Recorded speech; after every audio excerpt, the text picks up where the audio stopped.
Hola, ya estamos aquí. Pasado la semana y al inicio del fin de semana llegamos con todo nuestro cargamento.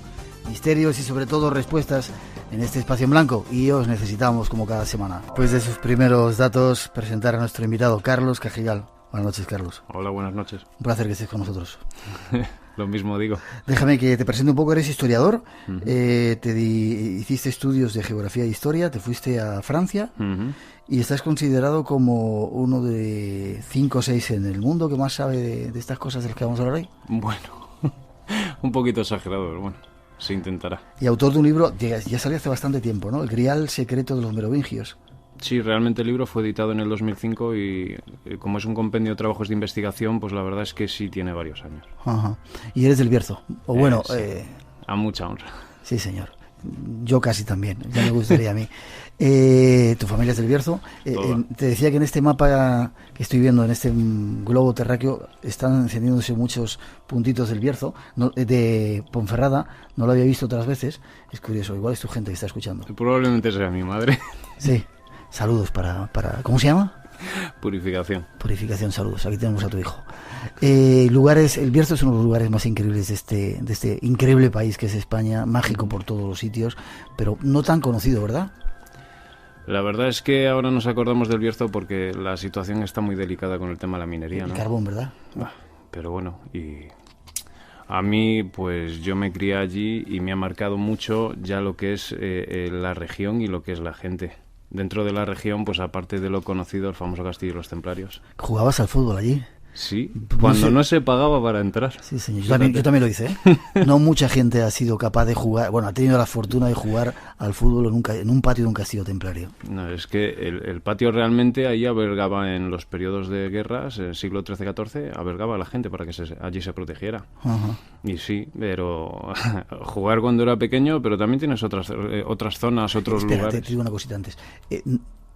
No hay nada, no se ha encontrado nada debajo, se ha excavado, porque yo cuando estaba allí recuerdo un programa estando en Radio Nacional desde el castillo, desde dentro del castillo templario. Fue increíble la cantidad de gente que estuvo allí y hablaban de tesoros todavía en el castillo templario de Ponferrada. No hay nada. No se encontró nada. Yo sí sabía de una famosa vía de escape secreta que supuestamente existía, que tampoco apareció. Eso cuenta la leyenda. Tesoros pero como tiene que tal, haber, ¿no? Salidas hacia el río, ¿no? Debería haber por fuerza. Lo que pasa que, bueno, entre los pequeños peros que hay hoy en día para hacer cualquier tipo de excavación arqueológica y no, que yo sepa, no se ha hecho nada en profundidad ni en serio, ni tan siquiera se han solicitado. Ya. Pero algo debería haber por fuerza, porque ya no por el propio contexto histórico de la época, sino porque la leyenda dice que ahí había pasadizos secretos. Y luego un castillo súper importante de los templarios, ¿no?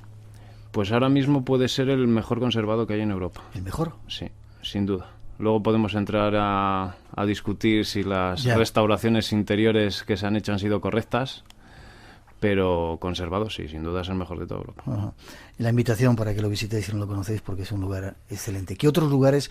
Nos vamos a ir a otro lugar del mundo a hablar de historia, pero aprovechando, vamos a hacer tributo al Bierzo. ¿Qué lugares recomendaríamos en el Bierzo? Porque hay sitios... Hombre, los conocidos y los desconocidos. Ajá. O sea, dentro de los conocidos tenemos las famosas médulas, donde excavaban y sacaban oro los romanos.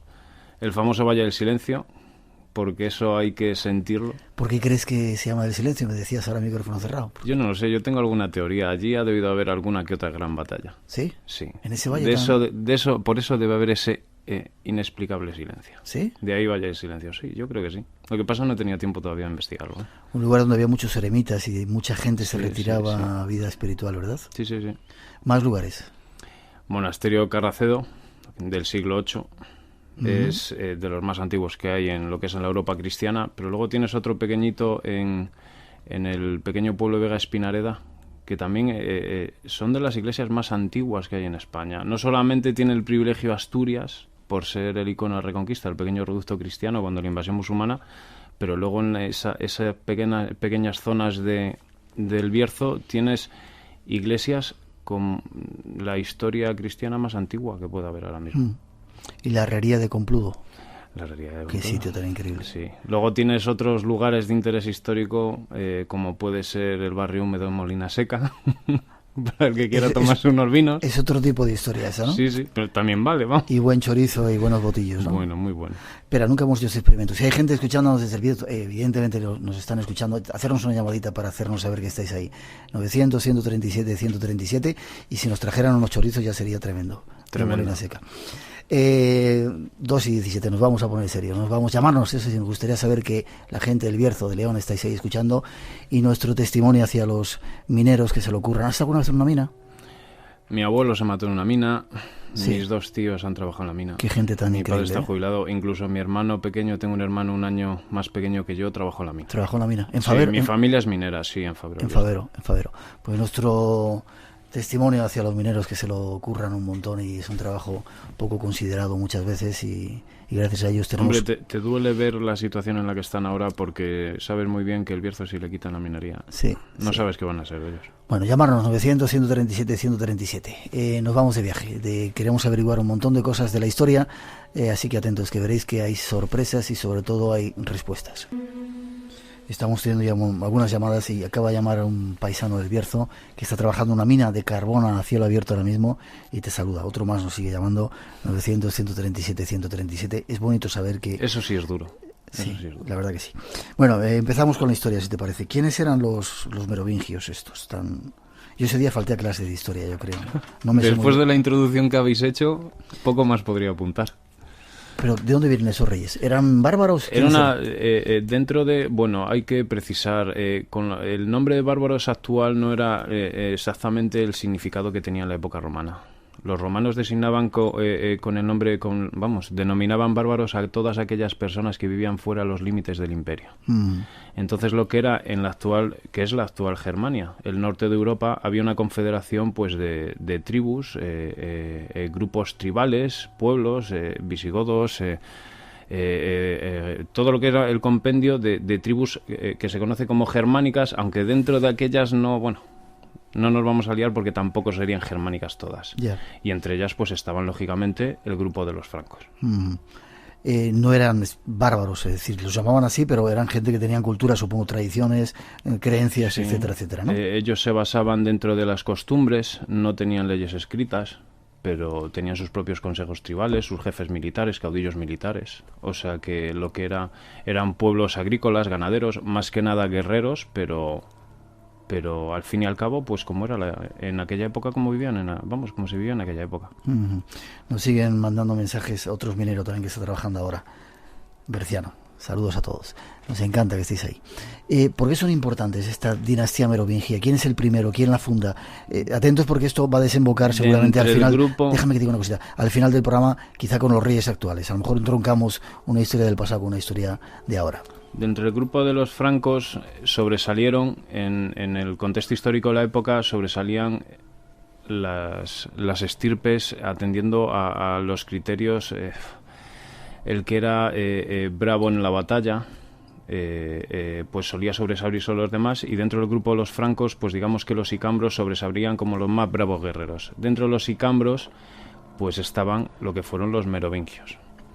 Para los merovingios, los merovingios vienen de Meroveo, para el que ya la leyenda de su nacimiento es mitológica. ¿Sí? Ya que, sí, estando su madre encinta del rey Clodion, pues un día, pues cuando paseaba por el mar, pues fue, no sé, tomada, poseída, violada por una extraña criatura marina, que fue lo que le hizo a Meroveo adquirir poderes, como llamaríamos ahora, sobrenaturales. Una especie de leyenda mitológica, no de la antigua Grecia-Roma, un poquito posterior, pero a las estirpes que sobresalían por encima de los demás, pues como también era común en aquella época seguirles creyendo pues esos orígenes mitológicos. ¿Ellos llegan a Francia o estaban asentados ya en Francia? Cruzaron en el 406 el Rin, se asentaron lo que es en el actual norte de Francia, Países Bajos, y de ahí pues iniciaron una verdadera reconquista. ¿Contra quién? Contra todos. Sí. ¿Quién estaba en ese tiempo en esos lugares? Más que nada estaban los galorromanos, los antiguos restos del Imperio Romano, asentados lo que era en el centro de lo que es la actual Francia. Tendríamos también los alamanes, teníamos los burgundios, teníamos varias extensiones. Estaban asentados en extensiones muchísimo más grandes a lo que realmente el grupo de los francos eran. o estaban asentados en una pequeña proporción de territorio en comparación con lo que pocos años después conquistarían. Ya. ¿Eran tribus que tenían alianzas entre ellos? No, ahí había mucha leña. Era la lida más fuerte. Sí. Porque los francos tuvieron problemas con los alemanes, con los vándalos que luego pasaron a España. Tenían, la verdad es que ahí era el desmoronamiento del Imperio Romano causó también todo eso, un vacío de poder, un vacío territorial, y ahí era la lida el más fuerte, claro. ¿El rey más importante de los merovingios? Para mí, conocido, o lo que creo. Para ti, yo creo que de la dinastía merovingia lo único que merece de a quien debe el nombre del rey meroveo es el nombre. Únicamente. El más poderoso fue sin duda Clodoveo. Conquistó la actual totalidad de Francia. La actual, hablamos del pequeño reino de Tournai que está al norte de Francia, los actuales Países Bajos, pues tomó una extensión 3.000 veces superior al terreno a los territorios que él poseía. ¿Y dónde se sentó su capital, si es que había un lugar importante? Tenían varios, es que luego los merovingios eran muy complejos. Tenían varias capitales, podían tener Reims, podían tener París, que era la antigua Lutecia, luego lo dividieron en 4 reinos distintos, porque por derechos de sangre, si tenía 3 hijos, dividían el reino, lo dividían en 3, y cada uno heredaba. Entonces, capitales tenían varias, desde lo que fuera al norte hasta el sur. Ya. ¿Llegaron a España? Llegaron a España, claro. Sí. Llegaron a España y combatieron a los vascones. Los antiguos vascones que estaban, alrededor del siglo VI, intentaron expandirse territorialmente y cruzaron los Pirineos hasta intentar asentarse en la Aquitania. Y les combatieron y les expulsaron también. En algún lugar déjame que precise a nuestros oyentes que este es un trabajo no basado, mucha gente últimamente escribe libros sacando información de internet o de otros lugares y creen que ahí está la verdad, ¿no? En tu caso son consultando fuentes originales históricas, ¿verdad? Analizando fuentes de época originales, pero bueno, también estoy especializado en métodos de investigación histórica. Ya no vale las fuentes históricas, ya no vale la arqueología, sino tienes que abordar cualquier línea de investigación que sea válida. Ya. Empezamos a tener ya preguntas acerca de los merovingios. Decían en una parte de ese trabajo que yo he leído de tu libro que eran descendientes de los dioses. ¿Eso también era leyenda? Se decían, al igual que nuestros visigodos, que descendían de dioses. ¿Sí? Sí, de hecho decían que tenían poderes sobrenaturales, podían curar por imposición de las manos, al parecer disfrutaban de una telepatía divina, se podían comunicarse con los animales, realmente en su época desarrollaban la figura de un semidios, un rey sacerdote, o sea que aunque Clodoveo se convirtió al cristianismo, ellos eran la religión. Ya. O sea, ¿en algún momento ellos tenían contactos en muchas otras culturas hablaban de esos reyes que tenían contactos con seres de arriba y los identificaban? ¿Históricamente hay algún dato de estos? No, sobre los merovingios no hay absolutamente nada. Ya. La Iglesia en el año 700 parece que tiene algún tipo de problema, la Iglesia católica. Los merovingios, como hemos visto en esa introducción, se convierten en el catolicismo por la reina. ¿Qué pasa en la Iglesia en ese momento? La Iglesia está en una posición muy delicada. La Iglesia, el poder que luego adquirió en la Edad Media a partir del siglo XII o al que pudo disfrutar hasta hace unas décadas, en aquella época era inconcebible. O sea, vamos a ver, los papas de Roma eran designados a dedo por el emperador de Constantinopla. ¿A dedo? El que heredó los restos del antiguo imperio romano. Luego se encontraron... ¿Pero has dicho por Constantinopla? Constantinopla, desde... Estambul, sí, de ahí nombraban a los papas. A dedo. Y si no tenían la confirmación del emperador, ese papa que había sido elegido en concilio no podía ser papa.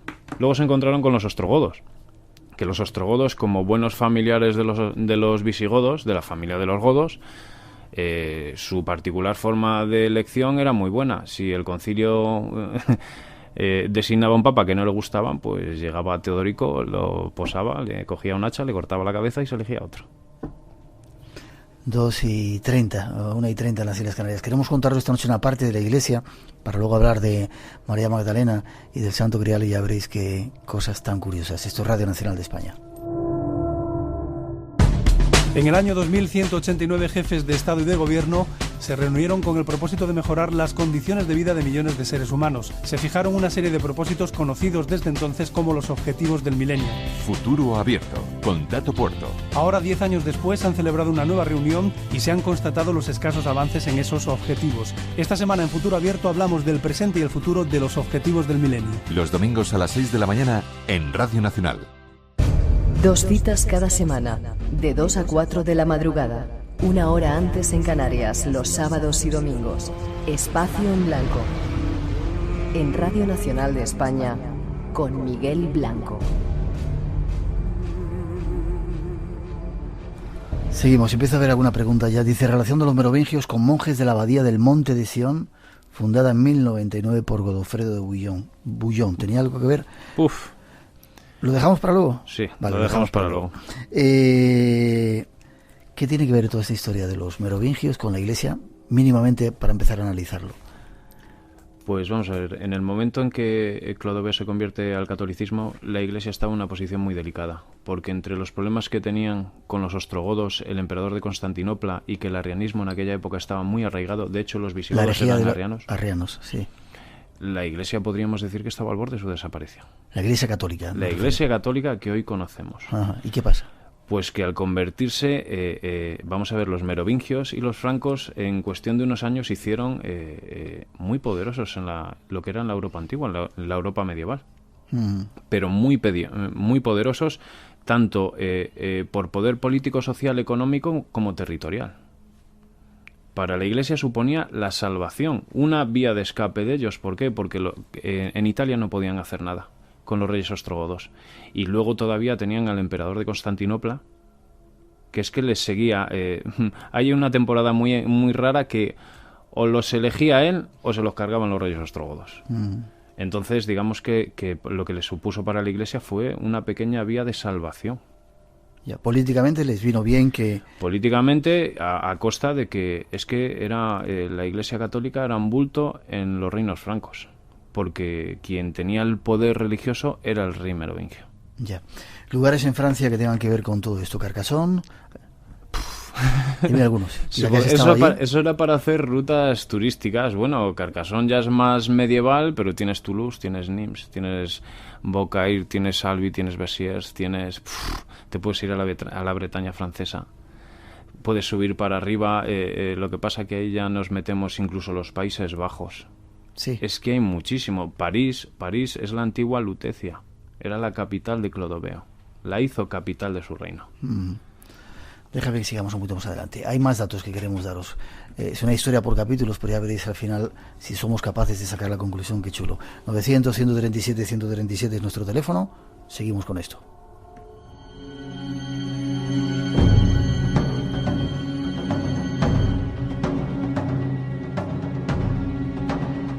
Cuenta una leyenda medieval de tradición francesa que después de la muerte de Jesucristo, María Magdalena y sus hermanos Lázaro y Marta huyeron de Jerusalén hasta llegar a Marsella.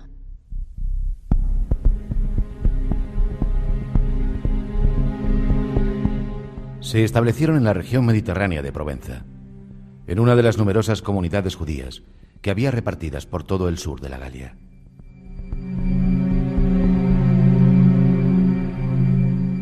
Entre los brazos de María Magdalena venía su pequeño hijo, un niño del que la leyenda dice descendieron los merovingios, unos reyes que siglos más tarde gobernarían Francia durante 250 años.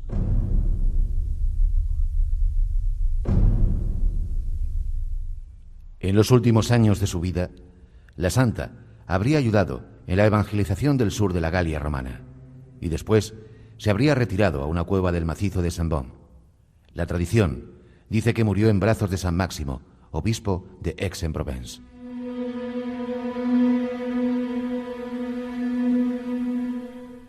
Las reliquias que portaba fueron conservadas en un sarcófago y luego, sobre el año 710, enterradas para ocultarlas de las huestes sarracenas.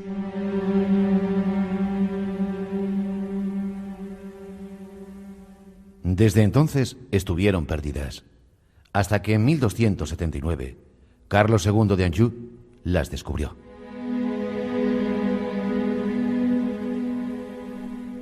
El Papa Bonifacio VIII y el rey de Nápoles y Sicilia decidieron construir una basílica dedicada a la Magdalena, donde serían depositadas. ¿Quién era la santa? ¿Pudo ser la esposa de Jesús de Nazaret? Comienza así uno de los mayores misterios de la historia de la humanidad. Pues vamos a intentar, si te parece, Carlos, tratando de desmenuzar un poco con datos históricos este asunto. Empezamos por Jesucristo. ¿Es cierto que Jesucristo tenía hermanos, tenía familia? Eso dicen los propios evangelios. Aquí hay un grave problema, es lo que siempre digo, por ejemplo, con la historia santorial.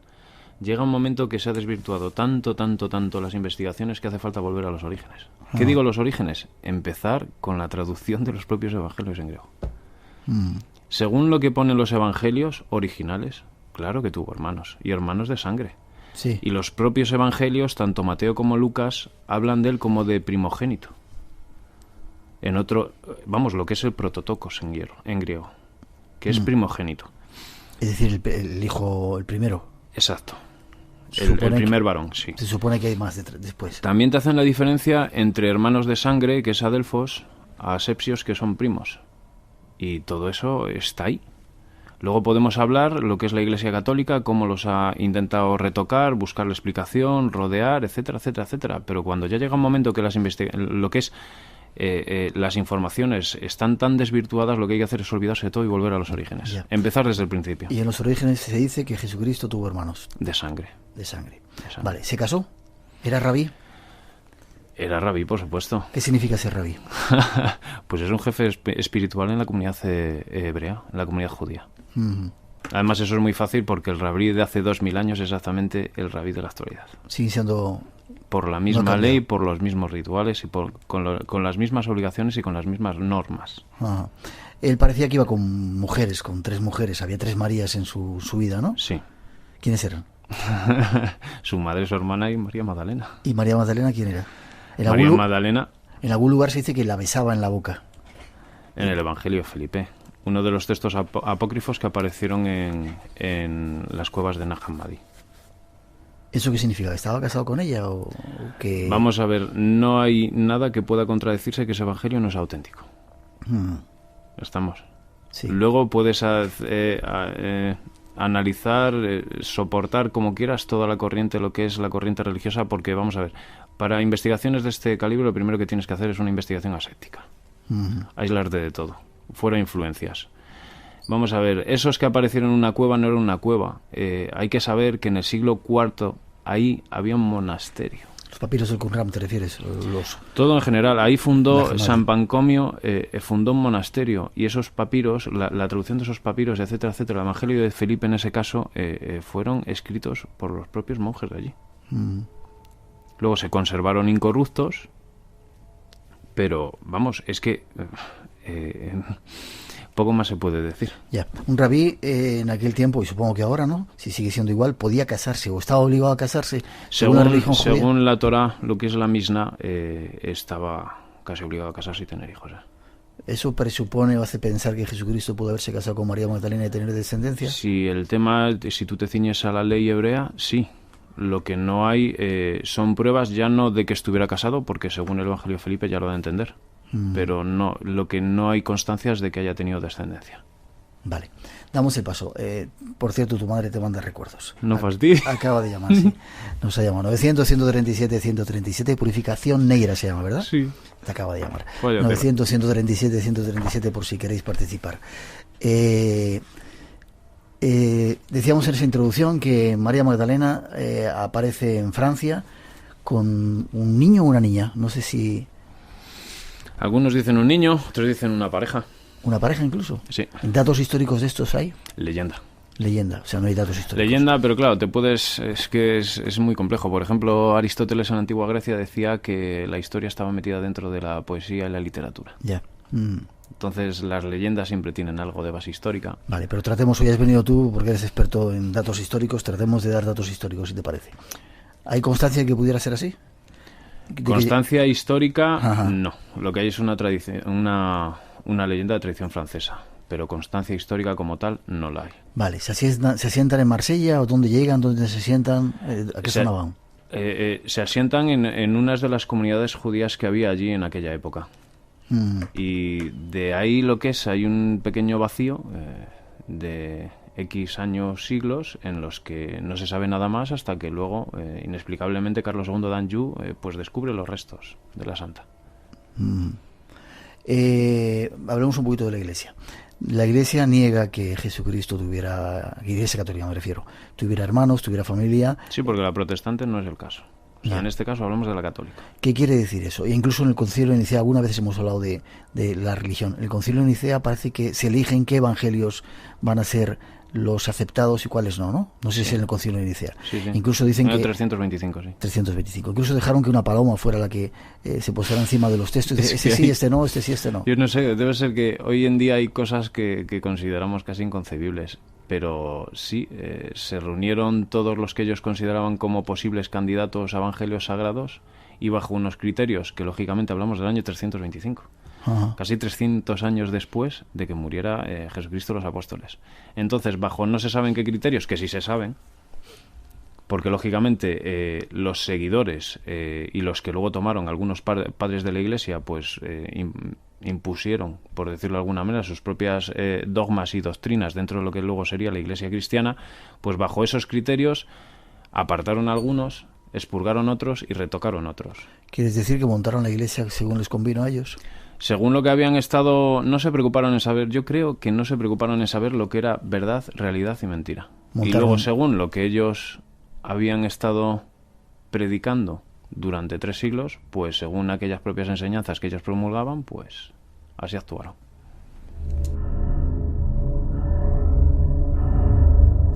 Volvamos, si te parece, a Francia de nuevo. La santa llega por allí. Hay quien dice que los merovingios, esos de los cuales hemos estado hablando, descienden de ese vástago que se supone que podía ser de Jesucristo. ¿Hay algún dato que pueda probar esto? ¿Alguna leyenda? Concretamente, alguna fuente, dato histórico, arqueológico que hable de este nexo directo, no. Luego tenemos lo que es en la época medieval, muchos elementos de la dinastía merovingia se asocian a los símbolos principales de Jesucristo y el cristianismo. Como puede ser el pez, puede ser el símbolo del rey pescador, etcétera, etcétera, etcétera.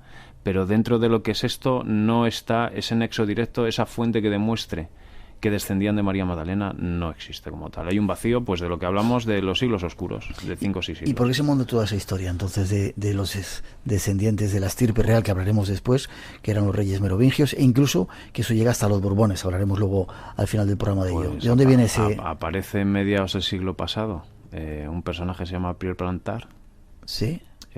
Con una historia y unos documentos depositados en la Biblioteca Nacional de París, que ha sido muy comentado, incluso tratado en libros y en películas, como puede ser el Código da Vinci, en el que, pues nada, opúsculos, recortes de prensa, documentos depositados en la Biblioteca Nacional de París, pues que empiezan a dar a entender o a decir que realmente la dinastía merovingia descendía de Jesucristo, de lo que era fruto del amor de Jesucristo y María Magdalena.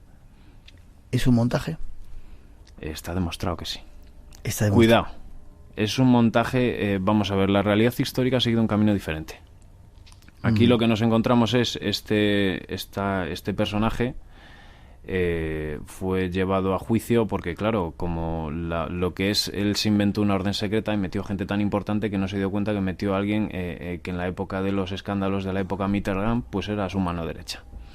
Entonces eso cayó en uno de los jueces estrella, que era Thierry Jean-Pierre, en Francia, que la equivalencia, aunque ahora tiene algún problema, pero en su buena época podía ser en España, juez Garzón, y cuando cayó esa documentación, pues Pierre Plantard y todos los que tenía alrededor, pues... Explícame un poquito más qué hizo Pierre Plantard. ¿Montó cogiendo datos de aquí y de allá? ¿Una historia analizada del Priorato de Sion? Sucesos, hechos y datos misteriosos, lo que era de la historia antigua y medieval. Sí, dándolo como bueno. Los datos, los sucesos, las historias eran reales. Lo que hizo fue pues enlazarlas de una manera un poquito original a veces, un poquito... no sé cómo decirla en otras, y creó una sociedad secreta que registró en el registro de asociaciones francesa. ¿Qué se llamaba? Priorato de Sion, y la hizo pues enlazar lo que era con la primera cruzada y el famoso Godofredo Boillon, que ahí entra el Monte Sion y la abadía, el Monte Sion directamente. Ajá. Y anteriormente con la dinastía merovingia, y todavía se remonta más a la época de Jesucristo con María Magdalena, en la que pues da a entender que los merovingios, que él se autoproclama descendiente de esos reyes merovingios, descendían de María Magdalena y Jesucristo. No hay datos históricos de eso. No. Es un montaje. Datos históricos de Pierre Plantar. No, de todo eso digo, es un montaje que hizo Pierre Plantar, ¿no? Sí, Pierre Plantar descendía de cualquiera menos de merovingios, eso está muy claro. Ya. Vamos a René Leschateau. Estamos dando muchos saltos tratando de dar claves de todo este asunto. ¿Qué pasa en René Leschateau? René Leschateau pues es un lugar, un enclave mágico en el que se puede decir que hay varios hechos históricos, sucesos, acontecimientos históricos y misteriosos pues que tienen su unión en René Leschateau. Por un lado era la antigua Redae, era un famoso condado visigodo cuando los visigodos antes de asentarse en España estuvieron asentados en el sur de la Galia, de Francia. Y ahí pues vivía un príncipe dentro de los poderosos de sangre pura de goda, pues estaba sentado en Redae, que es la actual Rennes-le-Château. De hecho, la actual iglesia está construida sobre un antiguo castillo medieval de época visigoda. Doy un pasito más en la historia. De repente el abad, no recuerdo cómo se llamaba. Bergen Saunier. El abad Saunier, era para ver si te lo sabías, ¿eh?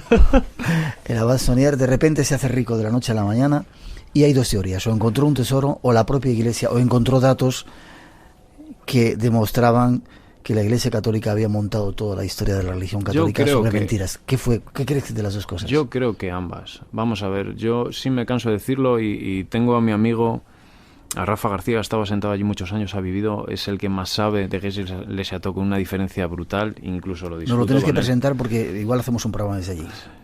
Pues vamos a ver, ahí se unen dos nexos. Yo para mí pudieron ser ambas perfectamente. Lo que sí tengo es una cosa clara. En el 506, con toda sorpresa, los francos, los merovingios, derrotan a los visigodos en la batalla de Will y les expulsan directamente. Les expulsan a la Septimania francesa y es cuando pasan a España. Fue una derrota sorpresiva y pilló a todos por sorpresa. Eso era Redae, uno de los condados más poderosos de los visigodos, y ahí había una plaza fuerte visigoda. Ahí de haber enterrado, lógicamente había el típico, según contexto de la época, príncipe visigodo enterrado con su ajuar, tesoro. Sí, entra dentro de lo posible ese famoso tesoro imperial que expurgaron de Roma en el año 410 y pudo ser una parte de él, con todas las joyas, todo lo que ello conllevaría, pero yo estoy convencido que eso por un lado tuvo que ser. Otra, ese asentamiento es tan sumamente antiguo que podía haber un archivo histórico. Lo raro es que no haya un archivo histórico de la época de muchos años. Ya en la historia general del Languedoc, de Vic y Baiset, ya recogen una ingente documentación de esa zona y de lo que es todo el amidito del Languedoc. O sea que tampoco es descartable. ¿Que encontrar un tesoro o que encontrar también? Que ambas cosas. Damos un poquito más, ¿vale? No sé si, yo creo que se va entendiendo. Yo que ese día falté a clase de historia, me lo estoy enterando. 2:48, 1:48 en las Islas Canarias. Un paso más, tiene que ver con el grial. 900-137-137 por si queréis preguntar. Y es un placer que estéis con nosotros.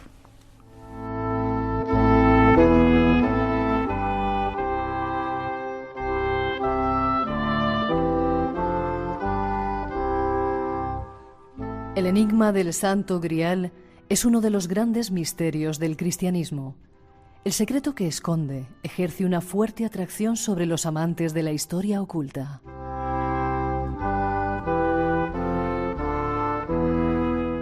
El Santo Grial es generalmente identificado como el cáliz que utilizó Jesucristo en la Última Cena, una copa en la que José de Arimatea recogió unas gotas de su sangre.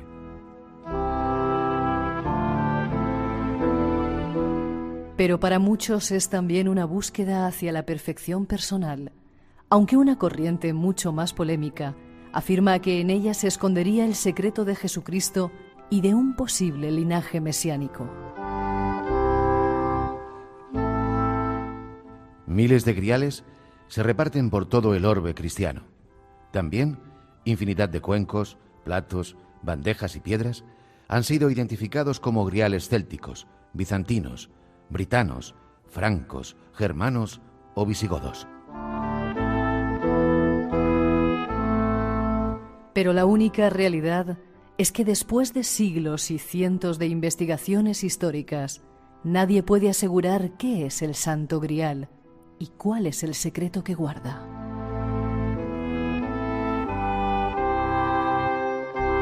Su verdadero significado permanece oculto y las distintas identificaciones posteriores solo han servido para aumentar la confusión.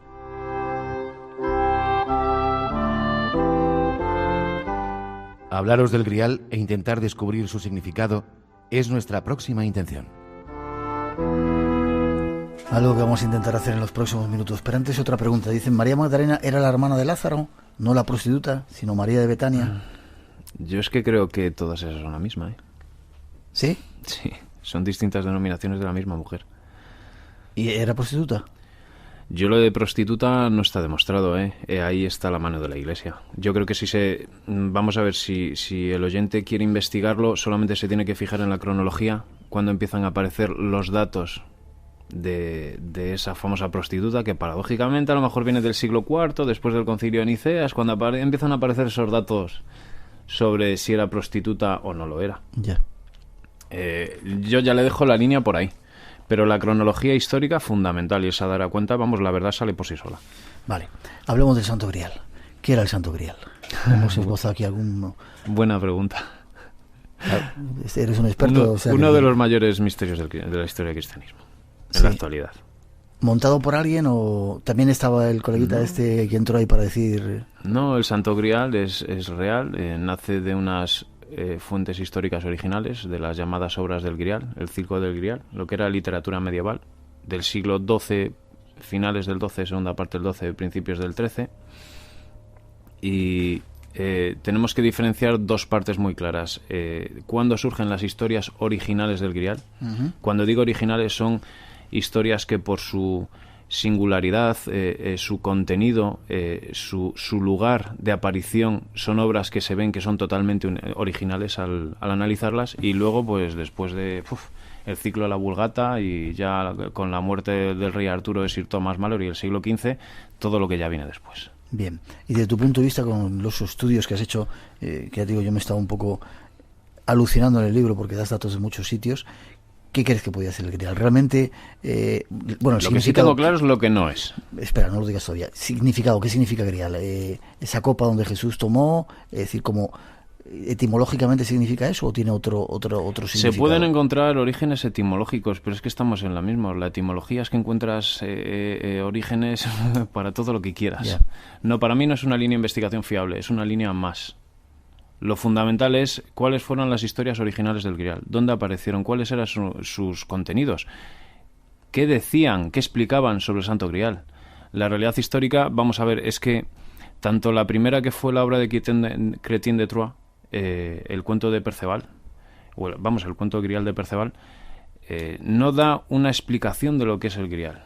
Lo presenta como un misterio, lo presenta como un secreto. Luego pueden aparecer muchos estudios históricos que lo identifican con una lanza, que lo identifican con tal, pero lo que hay que ir es a la fuente original. Eso es lo fundamental. ¿Por qué? Porque pasa exactamente igual con lo que hablábamos antes, con los evangelios. Ha llegado un momento que se ha desvirtuado tanto esa historia, que lo que hay que hacer es que el que quiera investigar y analizarlo con rigurosidad tiene que ir a las obras originales. Ya. ¿Qué no es? Está muy claro que una copa. No es una copa. Si tú me preguntas lo que ya sé que me quieres preguntar, sabemos que hay una historia original sobre el Santo Grial, que es original y que habla del Santo Grial como la sangre real de Jesucristo y de su descendencia. ¿Cómo? ¿Sí? Sí. ¿Eso dónde está recogido? En el Gran Sangral. Ya. Ahí es una obra que sí, realmente lo complicado, porque claro, esa obra en la época de la Inquisición tuvo que alimentar muchas hogueras. Pero están fechadas dos manuscritos, uno en lo que es en Francia y otro el que es una pequeña adaptación de la obra en francés al inglés, que se llama Saint Graal, pero digamos que la original es francesa también, porque las historias originales del Grial son francesas, no inglesas. Ya, es decir que según datos históricos el Grial lo que no era un cuenco, era todo eso que nos han contado, sino sangre real. Sí, ¿Sangre de Jesucristo? Lo que sí te puedo decir es lo que no es. Ya. ¿Sangre de Jesucristo? Habla de Jesucristo y de su descendencia. O sea, habla de un linaje de Jesucristo. Y el propio autor anónimo, lógicamente anónimo, porque si llega a dar el nombre hubiera alimentado alguna pira inquisitorial, habla de esa descendencia de Jesús y que él sí era descendiente de Jesús. Ya. Estamos hablando de la primera parte del siglo XIII. La Iglesia entonces coge todos esos datos que no hablaban de, o que decían esta serie de cosas, y los acalla, los quema, ¿no? Sí, luego adapta su historia al Santo Grial en el Ciclo de la Vulgata. La adapta. Claro, la adapta. El noble ya no era el Santo Grial, ya se olvida, era una copa que tiene origen en la historia del Grial de Robert de Borón, que es el primero que habla de la copa de José de Arimatea, que llegó con unas gotas de sangre a Inglaterra. Luego tenemos el monasterio de Glastonbury, cómo aparece por arte de magia y enlazan las tumbas del rey Arturo del siglo VI que murió, pues aparecen inexplicablemente en el siglo XII y enlazan la historia con la historia del rey Arturo y Ginebra, y etcétera, etcétera. Es decir, que nos han engañado. Hombre, no diría engañado. Digamos que la Iglesia en aquellos tiempos tenía mucho poder. La Iglesia en aquellos tiempos lo que no podía concebir era que si ellos manipulaban una historia, iba a llegar el siglo XXI y en 13 minutos tú te podías enterar si en Jerusalén aparece una obra nueva, un documento histórico de la época de Jesucristo. En 13 minutos tú te enteras. En aquella época, manipular una obra en Constantinopla, por ejemplo, para ellos resultaba inconcebible que se pudieran enterar en Inglaterra de que esa obra había sido manipulada. Ya. 2:56. Te vuelvo a preguntar. ¿Y si la Iglesia sabe ahora todo esto, la Iglesia de ahora, por qué no corrige esos errores? ¿O quieren seguir manteniendo que es complicado el tema? Es complicado el tema porque también encuentras la posición del papado actual, da igual, de los obispos, del cardenalicio. O sea, es que ellos tengan ahora que corregir algo que se cometió el error hace 1700 años.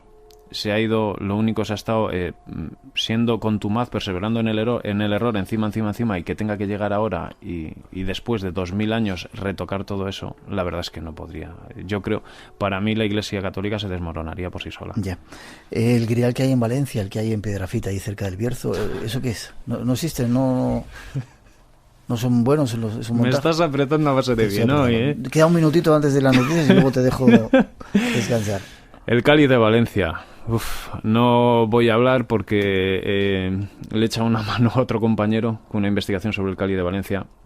Digamos que lo único que tiene de la época sería el cuenco, que sería una piedra tallada, que sí podría ser del siglo II, de aquella región de Jerusalén, de Tierra Santa y tal, pero bueno, luego lo demás es de época musulmana, etcétera, etcétera, y bueno, en Andalucía tiene un privilegio. Levantas una piedra y te salen jarrones de época fenicia, siglo X a.C.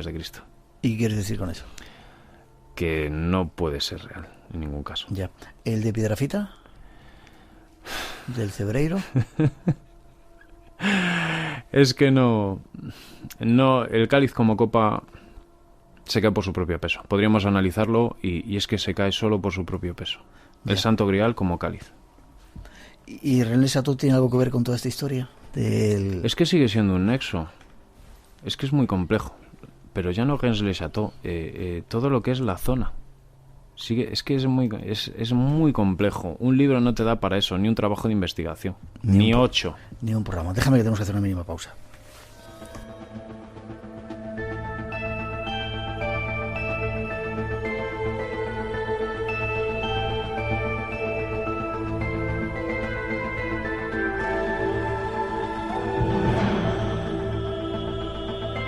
Una mínima pausa, llegan las noticias de las 3, las 2 en las Islas Canarias, enseguida regresamos. Recordar el programa especial de mañana, tenemos una experiencia de regresión, dicen que si existen otras vidas podemos ir hacia atrás en ellas, mañana lo vamos a demostrar aquí con público en directo. 900-137-137 nuestro teléfono, en la segunda parte unos datos más de esa dinastía, si los reyes de ahora tienen que ver con esa sangre real, nos hablaremos de la cueva de las 1000 momias, informaciones y mucho más. No os perdáis la segunda parte de este espacio en blanco aquí en Radio Nacional de España. Fran Contreras tiene preparada su sección, hay mucho todavía para contaros, enseguida volvemos.